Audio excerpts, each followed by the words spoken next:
We had about 993 patients total, and we were able to risk classify about 950 of those patients.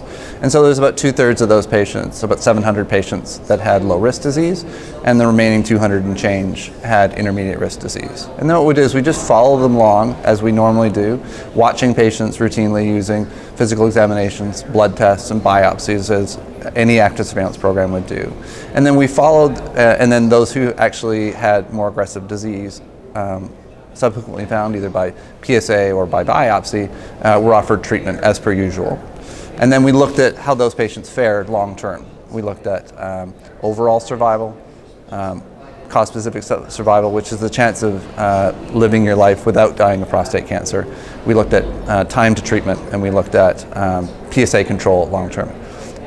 When we have a patient with intermediate risk disease, we normally select a patient with poorer prognosis. In other words, say he's got a heart condition or he's got some breathing problems, and you think, you're probably not, your life expectancy maybe is not 20 or 30 years, maybe it's 10 or 15. So we're okay putting you on a surveillance program. So we'd expect that the overall survival of the patients in the intermediate risk group would be a little bit shorter because we're selecting them that way. But what surprised us is that they were also for an increased risk of dying of prostate cancer, and that concerned us a little bit. So we wanted to spread that message a little bit and get people talking about what patients should or maybe should not be safely watched on surveillance if they had intermediate risk disease.